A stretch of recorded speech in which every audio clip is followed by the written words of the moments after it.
नमस्कार दोस्तों, स्वागत है आप सभी का हमारे इस YouTube चैनल सामान्य जानकारी विद कन्हाई पे। आज हम लोग पॉलिटी के प्रश्नों को विस्तार पूर्वक चर्चा करेंगे। तो चलिए शुरू करते हैं। आज का हमारा पहला प्रश्न, भारत के उपराष्ट्रपति को पदच्युत करने का संकल्प कहाँ प्रस्तावित किया जा सकता है? भारत के उपराष्ट्रपति को पदच्युत करने का संकल्प कहाँ प्रस्तावित किया जा सकता है? तो भारत के उपराष्ट्रपति को पदच्युत करने का संकल्प केवल और केवल राज्यसभा में पारित किया जा सकता है। उपराष्ट्रपति का पद भारतीय संविधान में अमेरिका के संविधान से लिया गया है। पूछा जाता है कि उपराष्ट्रपति का पद भारतीय संविधान में कहां से लिया गया है? तो उपराष्ट्रपति का पद भारतीय संविधान में अमेरिका के संविधान से लिया गया है। अब अनुच्छेद 63 में इस बात का उल्लेख किया गया है कि भारत का एक उपराष्ट्रपति होगा। अनुच्छेद 64 में कहा गया है कि उपराष्ट्रपति जी जो होंगे वो राज्यसभा के सभापति के रूप में कार्य करेंगे। राज्यसभा के सभापति भी उपराष्ट्रपति जी ही होंगे। तीसरा जो अनुच्छेद है उनसे अनुच्छेद 65 में कहा गया है कि उपराष्ट्रपति कार्यवाहक राष्ट्रपति के रूप में कार्य करेंगे। और अब तक 3 ऐसे उपराष्ट्रपति हुए हैं जो कार्यवाहक राष्ट्रपति के रूप में कार्य कर चुके हैं। तो ये जो 3 कार्यवाहक उपराष्ट्रपति जिन्होंने राष्ट्रपति के रूप में कार्य किया है, तो एक तो बीबी गिरी जी हैं, बीबी गिरी के बाद एम हिदायतुल्ला और बीडी जत्ती। इन तीनों का नाम आपको याद रखना है। इन तीनों ने कार्यवाहक राष्ट्रपति के रूप में कार्य किया हुआ है। और जब वे कार्यवाहक राष्ट्रपति के रूप में कोई उपराष्ट्रपति कार्य करता है तो उसे समस्त वेतन पद सभी राष्ट्रपति के बराबर दिए जाते हैं। पद प्रतिष्ठा वेतन सब राष्ट्रपति के बराबर दिए जाते हैं। तब उन्हें राज्यसभा के सभापति के रूप में वेतन नहीं दिया जाता है। तब उन्हें भारत का राष्ट्रपति के रूप में वेतन दिया जाता है जब वे कार्यवाहक राष्ट्रपति के रूप में काम करते हैं। तो अनुच्छेद 65 देखें हम लोग, उपराष्ट्रपति जी के कार्यवाहक राष्ट्रपति के रूप में कार्य करने का ये अनुच्छेद है, अनुच्छेद 65। अनुच्छेद 66 में उपराष्ट्रपति का निर्वाचन प्रक्रिया है, निर्वाचक मंडल है।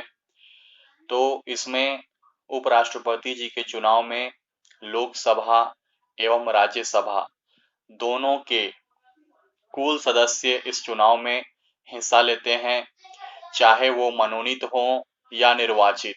दोनों ही सदस्य उपराष्ट्रपति के चुनाव में हिस्सा लेते हैं। जबकि आपने देखा था कि राष्ट्रपति के चुनाव में ऐसा नहीं होता है। राष्ट्रपति के चुनाव में केवल और केवल निर्वाचित सदस्य ही लोकसभा एवं राज्यसभा के चुनाव में भाग लेते हैं और राज्य विधानसभाओं से भी केवल और केवल निर्वाचित सदस्य हिस्सा लेते हैं राष्ट्रपति के चुनाव में। लेकिन उपराष्ट्रपति जी के चुनाव में राज्यसभा एवं लोकसभा दोनों के निर्वाचित सदस्य तथा मनोनीत सदस्य दोनों सदस्य इसमें हिस्सा लेते हैं। तो इस बात को याद रखिएगा। और उपराष्ट्रपति जी के चुनाव में राज्य विधानसभा भाग नहीं लेता है। ठीक है। और अभी तक जो 2 ऐसे उपराष्ट्रपति हुए हैं जिन्होंने अपना 2 बार कार्यकाल पूरा किया है। पहले तो डॉक्टर सर्वपल्ली राधाकृष्णन जी थे और दूसरे हामिद अंसारी जी। इन दोनों ने अपना 2 लगातार कार्यकाल पूरा किया है। तो इस बात को भी आप लोग ध्यान रखिएगा। ये भी एक अच्छा प्रश्न बनकर आता है कि कौन से ऐसे 2 उपराष्ट्रपति हैं जिन्होंने अपना 2 कार्यकाल पूरा किया है। तो ये दोनों हैं डॉक्टर सर्वपल्ली राधाकृष्णन जी और दूसरे डॉक्टर हामिद अंसारी जी। और राष्ट्रपति एक ही हैं जिन्होंने अपना 2 कार्यकाल पूरा किया, वो है राजेंद्र प्रसाद जी, डॉक्टर राजेंद्र प्रसाद जी हैं। चलिए अब बढ़ते हैं अनुच्छेद 67 की ओर। अनुच्छेद 67 में उपराष्ट्रपति जी का कार्यकाल के बारे में चर्चा है। उपराष्ट्रपति जी का जो कार्यकाल होता है वो 5 वर्ष का होता है। सामान्यतः 5 वर्ष का होता है उपराष्ट्रपति जी का कार्यकाल। हालांकि इस बीच में वे त्याग पत्र दे सकते हैं राष्ट्रपति जी को। उपराष्ट्रपति जी अपना त्याग पत्र राष्ट्रपति जी को दे सकते हैं, ठीक है। और आकस्मिक कारणों से अगर मृत्यु हो जाए तो पद खाली हो जाता है। हालांकि सामान्य स्थिति में उपराष्ट्रपति का जो कार्यकाल होता है वो 5 वर्षों का होता है। अब अनुच्छेद 68 जो है ये है कि जब उपराष्ट्रपति का पद आकस्मिक कारणों से रिक्त हो जाए तो 6 माह के भीतर उपराष्ट्रपति पद के लिए चुनाव करवा लेना होगा। इस बात का उल्लेख अनुच्छेद 68 में किया गया है। तो एक बार और अनुच्छेद 68 को देखिए। अनुच्छेद 68 में क्या कहा गया है कि अगर चुनाव का समय का इसमें चर्चा है, उपराष्ट्रपति के चुनाव का समय का, आकस्मिक कारणों से अगर उपराष्ट्रपति जी का पद खाली हो गया है तो 6 माह की अवधि के भीतर उपराष्ट्रपति के पद का चुनाव करा लेना आवश्यक है। और अनुच्छेद 69 में उपराष्ट्रपति जी के शपथ के बारे में चर्चा की गई है। उपराष्ट्रपति जी का जो शपथ है ये राष्ट्रपति जी दिलाते हैं। उपराष्ट्रपति को शपथ कौन दिलाते हैं? राष्ट्रपति। अभी उपराष्ट्रपति कौन है आप सभी जान ही रहे हैं, एम वेंकैया नायडू जी हैं अभी उपराष्ट्रपति, और ये 13वें नंबर के उपराष्ट्रपति हैं। ये भी बात को आप ध्यान रखिएगा। और अभी हाल ही में हम्पी का दौरा किया था उपराष्ट्रपति जी ने, ठीक है। हम्पी बेलारी कर्नाटक। हम्पी कहाँ है? कर्नाटक में है। 50 रुपया का नोट में हम्पी का चित्र है। इस पर हम लोग और विस्तार से कभी चर्चा करेंगे। जहां जहां राष्ट्रपति उपराष्ट्रपति जी यात्रा करते हैं तो वहां से भी सवाल बनता है परीक्षा में, तो इस पर भी हमें नजर रखना है। तो ये था एक प्रश्न से हम लोग उपराष्ट्रपति के बारे में विस्तृत चर्चा किए हैं। और जो कुछ भी छूट रहा होगा वो फिर जब उपराष्ट्रपति का सवाल फिर से कभी आएगा तो हम लोग चर्चा करेंगे। चलिए बढ़ते हैं अगले सवाल की ओर। अगला सवाल है कि लोकसभा की प्रथम महिला अध्यक्ष कौन थी? तो लोकसभा की प्रथम महिला अध्यक्ष मीरा कुमार जी थी। इस बात को याद रखिएगा आप लोग।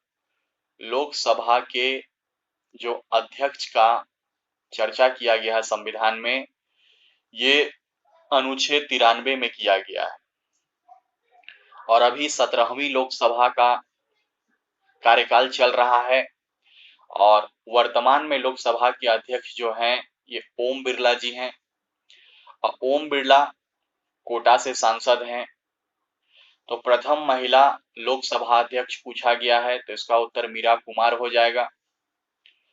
और जब प्रथम महिला पूछा गया है तो प्रथम लोकसभा के अध्यक्ष कौन थे, तो ये भी पूछा जा सकता है और बहुत कॉमन सवाल है ये।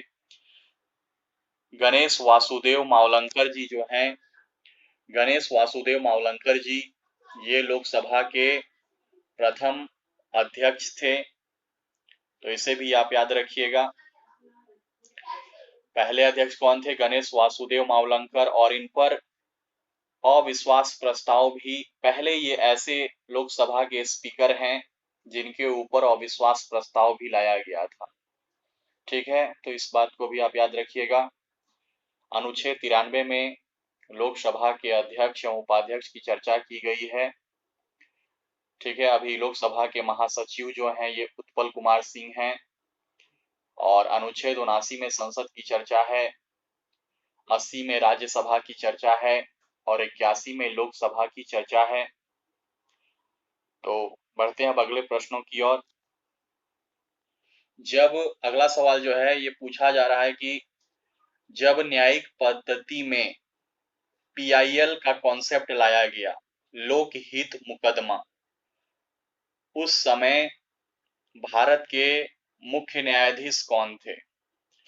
जब भारतीय न्यायिक पद्धति में पीआईएल का लोक हित मुकदमा का कॉन्सेप्ट लाया गया, उस समय भारत के मुख्य न्यायाधीश कौन थे? तो बहुत ये फेमस सवाल है। उस समय जो मुख्य न्यायाधीश थे वो पीएन भागवती जी थे। कौन थे? तो पीएन भागवती थे। और वर्तमान में मुख्य न्यायाधीश कौन है? तो वर्तमान में मुख्य न्यायाधीश हैं एनवी रमना जी। एनवी रमना जी भारत के मुख्य न्यायाधीश हैं, इस बात को भी आप ध्यान रखिएगा। चलिए बढ़ते हैं अगले सवाल की ओर। अगला सवाल है कि किस संवैधानिक संशोधन के तहत केंद्र एवं राज्य में मंत्री की संख्या सीमित कर दी गई थी कि 15% से अधिक मंत्रियों की संख्या नहीं हो सकती है।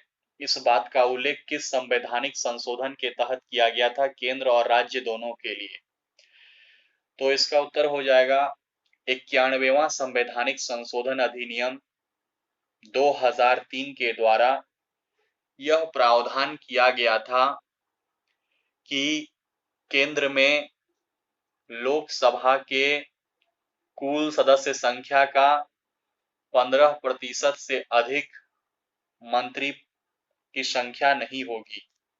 केंद्र में जो मंत्रियों की संख्या होगी वो लोकसभा के कुल सदस्यों का 15% से अधिक नहीं होगी। 15% से कम हो सकती है, लेकिन 15% से अधिक नहीं होगी। और यही बात राज्य के विधानसभाओं के लिए भी कहा गया कि राज्य विधानसभा के कुल सदस्य संख्या का जो 15% होगा वही मंत्री परिषद का आकार होगा, मुख्यमंत्री सहित। तो राज्य के लिए ये बातें कही गई। हालांकि इसमें अपवाद भी है।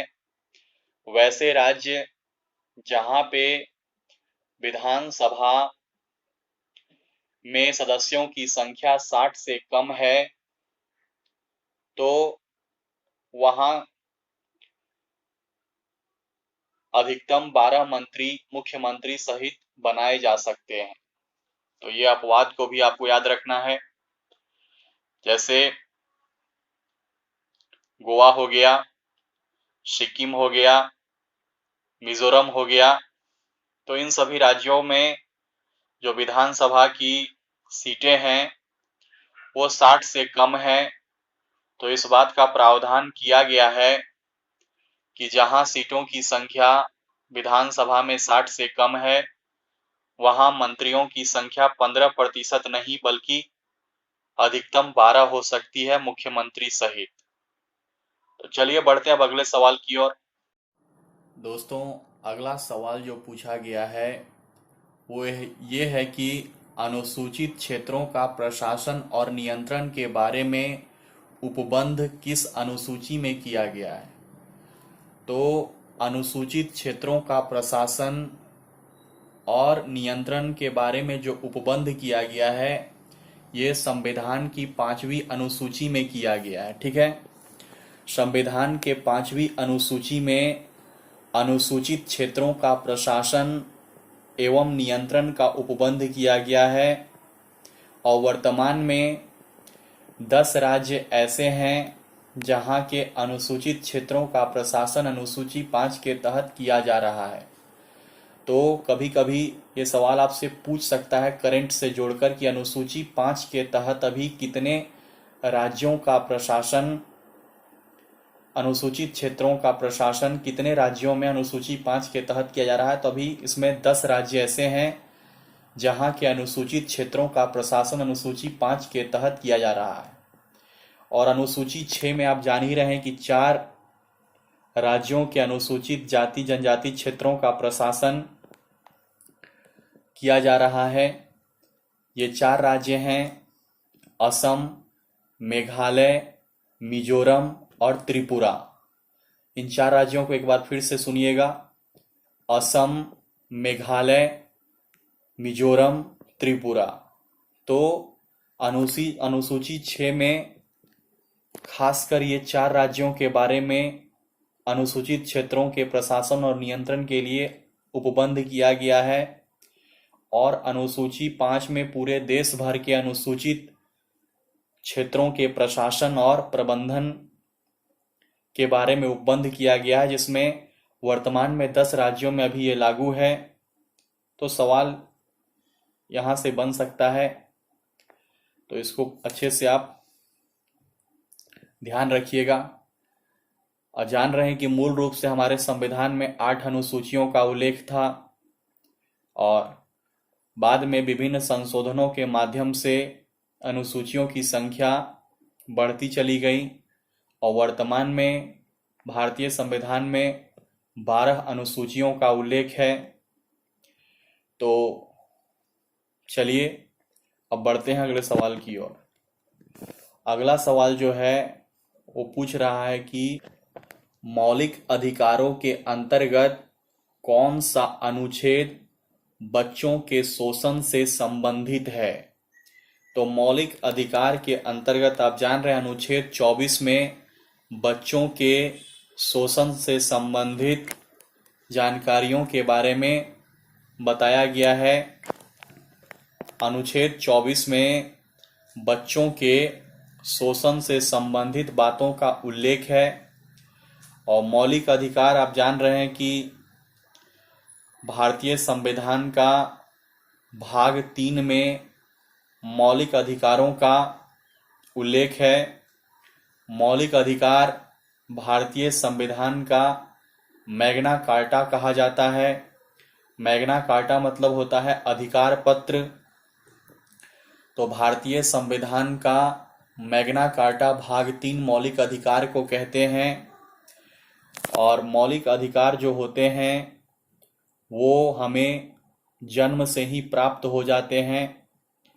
अनुच्छेद 12 से लेकर के 35 तक में मौलिक अधिकारों के बारे में उल्लेख किया गया है। मौलिक अधिकारों का जो प्रावधान है वो कहाँ से लिया गया है, तो ये लिया गया है अमेरिका के संविधान से। इस बातों को भी आप याद रखिएगा कि मौलिक अधिकार कहाँ से लिया गया है, तो अमेरिका के संविधान से लिया गया है।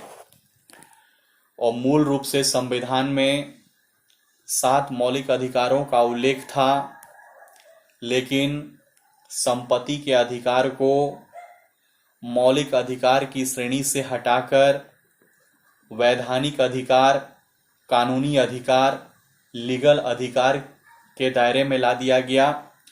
44वां संवैधानिक संशोधन 1978 के द्वारा आपको संपत्ति के अधिकार को मौलिक अधिकार की श्रेणी से हटाकर इसे अनुच्छेद 300 क के तहत कानूनी अधिकार के अंतर्गत इसे ला दिया गया। और उस समय भारत के प्रधानमंत्री कौन थे, तो मोरारजी देसाई थे। इस बात को भी याद रखिएगा। तो चलिए अब बढ़ते हैं अगले प्रश्न की ओर। अगला सवाल है राष्ट्रपति जी से संबंधित है।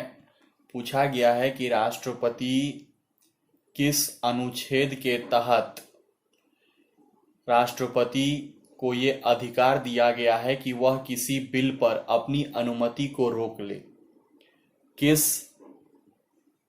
अनुच्छेद के तहत राष्ट्रपति को ये अधिकार दिया गया है कि वो किसी बिल पर अपनी अनुमति को रोक ले। तो अनुच्छेद 111 के तहत ये प्रावधान किया गया है कि राष्ट्रपति किसी बिल पर अपनी अनुमति को रोक सकते हैं। और राष्ट्रपति के अनुच्छेदों के बारे में हम लोग पहले भी विस्तार पूर्वक चर्चा कर चुके हैं। पहले के वीडियो में अगर आप देखते हैं तो देख सकते हैं जाके वहाँ कि राष्ट्रपति के बारे में हमने पहले भी विस्तार पूर्वक चर्चा किया है। चलिए एक बार संक्षेप में यहाँ भी राष्ट्रपति के जो प्रमुख अनुच्छेद हैं उससे संबंधित महत्वपूर्ण बातों को चर्चा कर लेते हैं।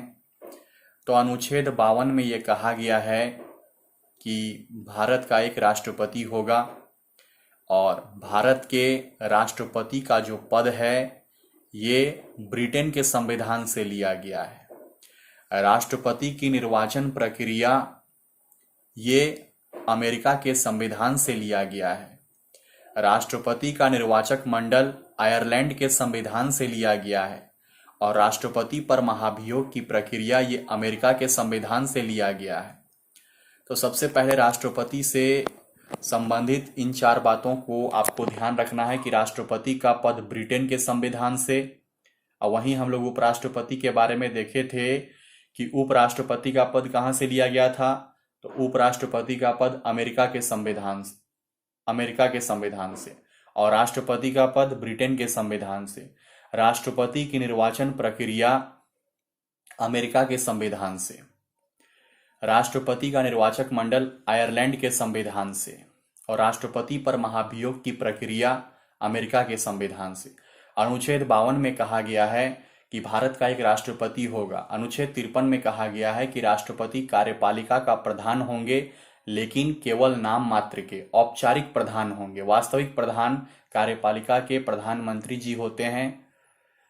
ठीक है, संसदात्मक शासन प्रणाली में जो औपचारिक प्रधान होते हैं वो प्रधानमंत्री जी होते हैं और नाम मात्र के प्रधान औपचारिक प्रधान के रूप में राष्ट्रपति जी होते हैं।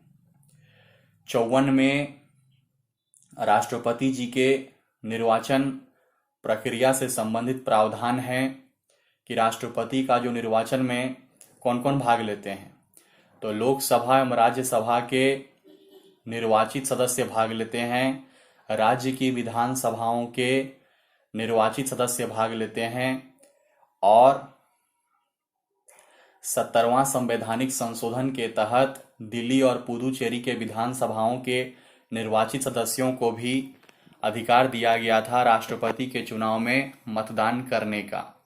तो ये सभी राष्ट्रपति के चुनाव में भाग लेते हैं। भाग कौन कौन नहीं लेते हैं, तो राज्यसभा एवं लोकसभा के मनोनीत सदस्य भाग नहीं लेते हैं, राज्य विधानसभाओं के मनोनीत सदस्य भाग नहीं लेते हैं और विधान परिषद तो भाग लेता ही नहीं है राष्ट्रपति के चुनाव में। इस बात को भी याद रखिएगा। अगर किसी राज्य का मुख्यमंत्री, वो मुख्यमंत्री अगर विधान परिषद से सदस्य है तो वो मुख्यमंत्री भी राष्ट्रपति के चुनाव में भाग नहीं लेगा। इस बात को भी आप याद रखिएगा। तो 54 में क्या हो गया, निर्वाचन से संबंधित प्रक्रिया। और 55 में क्या है, तो राष्ट्रपति का कोटा है, एक निश्चित कोटा प्राप्त करना होता है। तो अनुच्छेद 55 में राष्ट्रपति के कोटा से संबंधित प्रावधान है। अनुच्छेद 56 में जो है राष्ट्रपति का कार्यकाल से संबंधित प्रावधान है।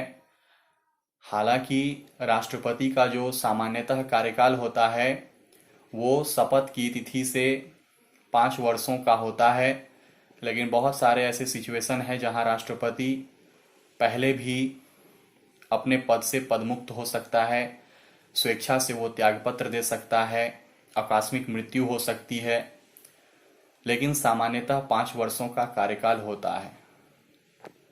और अनुच्छेद 57 में ये कहा गया है कि राष्ट्रपति का दोबारा निर्वाचन हो सकता है। तो राष्ट्रपति जी अनुच्छेद 57 के तहत दोबारा भी राष्ट्रपति बन सकते हैं। हालांकि अभी तक एकमात्र ऐसे राष्ट्रपति हैं जिनका निर्वाचन दोबारा हुआ है और वो हैं राजेंद्र प्रसाद। राजेंद्र प्रसाद ही एकमात्र ऐसे राष्ट्रपति हैं जिन्होंने लगातार 2 कार्यकाल को पूरा किया। उसके बाद से एक ऐसी परंपरा चलती आई है भारत में कि जो एक बार राष्ट्रपति बन जाते हैं दोबारा वो राष्ट्रपति पद के लिए नामांकन नहीं करते। ठीक है, अमेरिका में एक आदमी मैक्सिमम 2 बार ही राष्ट्रपति बन सकता है और भारत में एक आदमी कितनी भी बार राष्ट्रपति बन सकते हैं, कोई यहाँ लिमिटेशन नहीं है। तो ये हम लोग बात की अनुच्छेद 57 का। अब अनुच्छेद 58 में राष्ट्रपति की योग्यताओं से संबंधित प्रावधान है कि एक राष्ट्रपति को तो पहले राष्ट्रपति बनने के लिए भारत का नागरिक होना आवश्यक है। दूसरी बात जो उसके संबंध में कही गई है कि 35 साल की आयु पूरा कर चुका हो।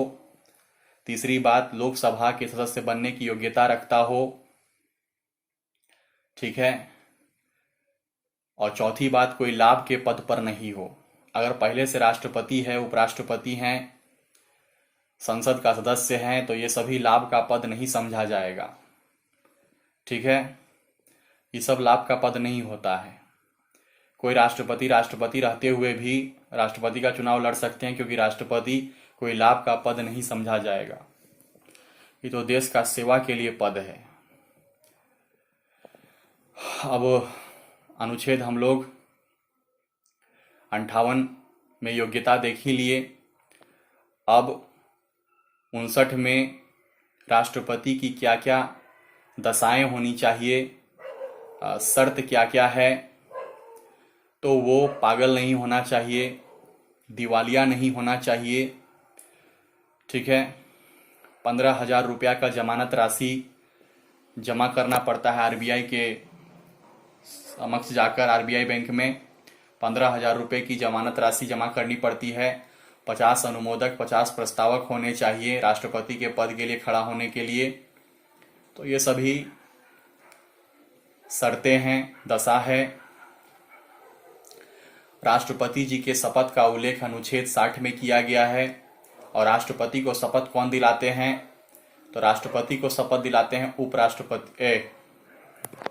राष्ट्रपति को शपथ भारत के उच्चतम न्यायालय के मुख्य न्यायाधीश जी दिलाते हैं। अगर मुख्य न्यायाधीश उपस्थित नहीं हो तो उच्चतम न्यायालय के जो अन्य वरिष्ठतम सदस्य होंगे, वरिष्ठतम जो मुख्य न्यायाधीश होंगे, वो शपथ दिलाएंगे।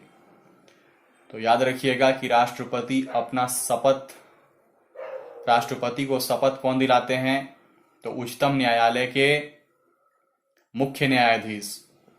और उनकी गैर मौजूदगी में अन्य जो वरिष्ठतम न्यायाधीश हैं वो शपथ दिलाते हैं। 61 में महाभियोग की प्रक्रिया है। और महाभियोग कहाँ से लिया गया है? राष्ट्रपति पर। तो राष्ट्रपति पर महाभियोग की प्रक्रिया ये अमेरिका के संविधान से लिया गया है।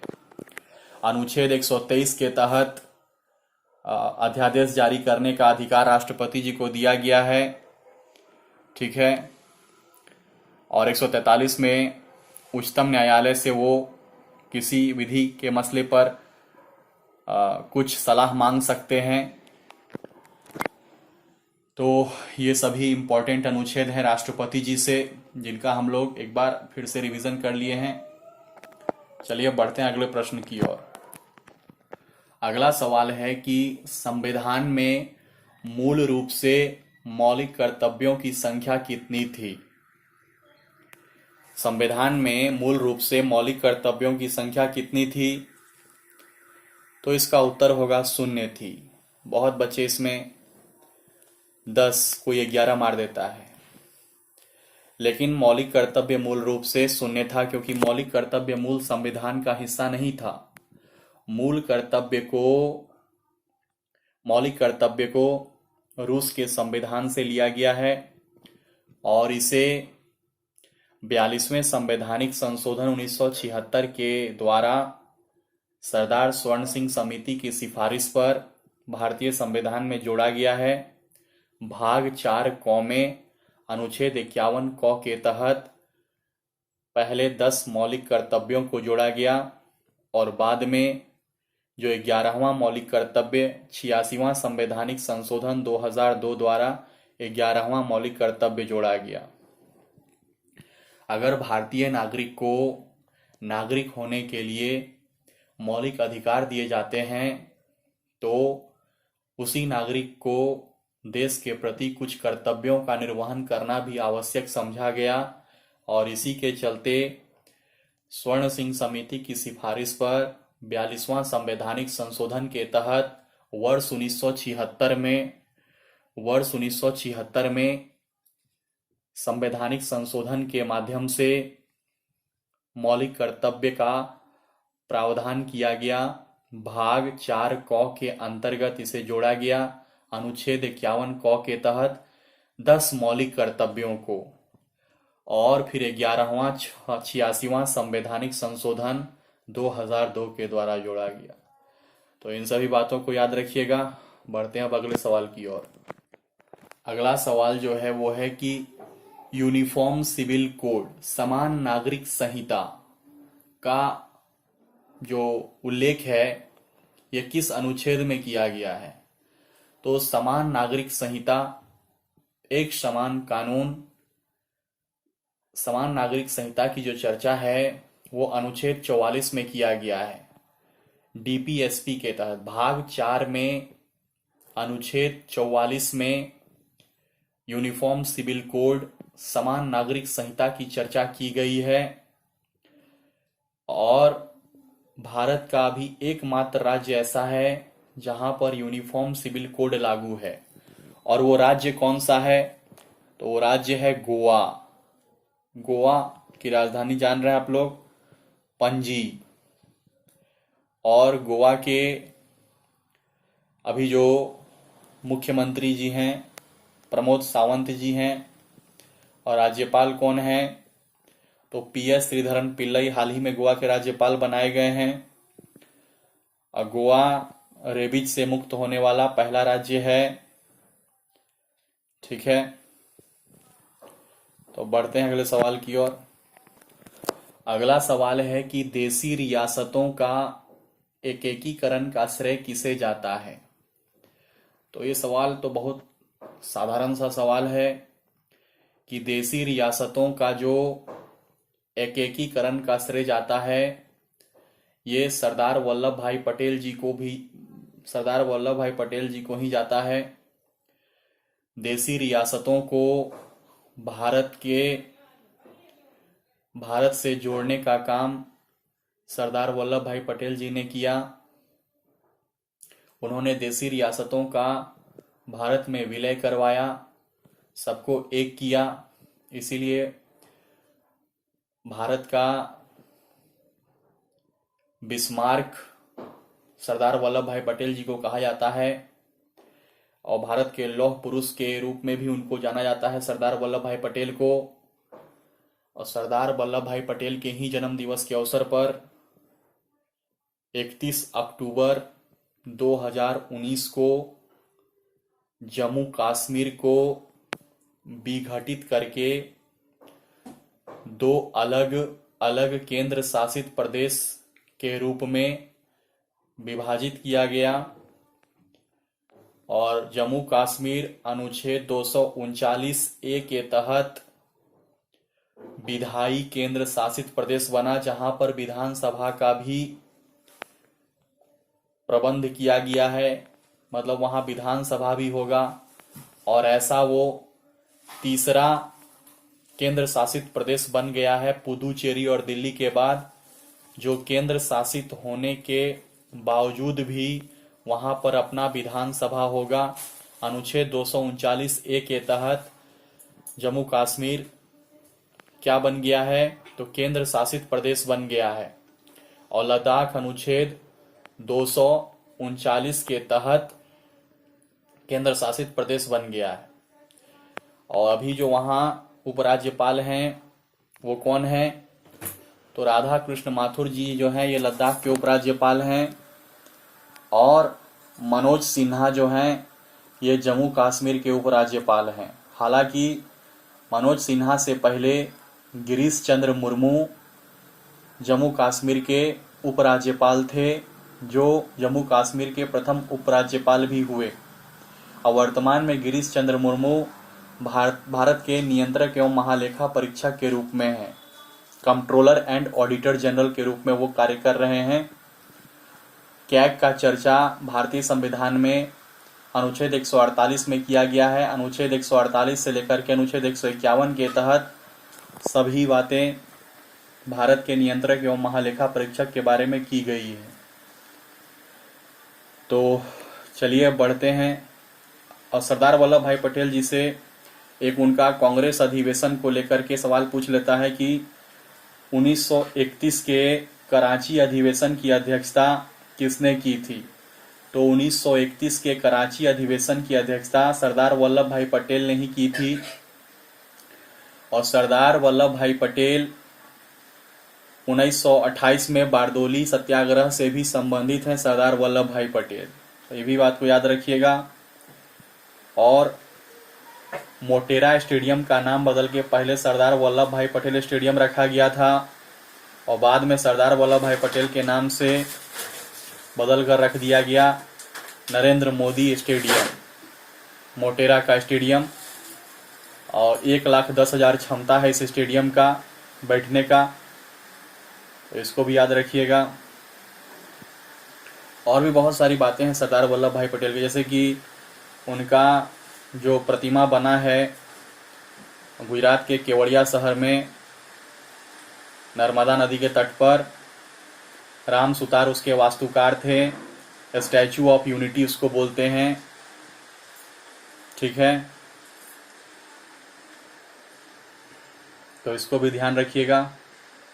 चलिए आज के लिए इतना ही, फिर कभी अब हिस्ट्री के प्रश्नों के साथ अगले दिन मिलेंगे। तब तक के लिए धन्यवाद।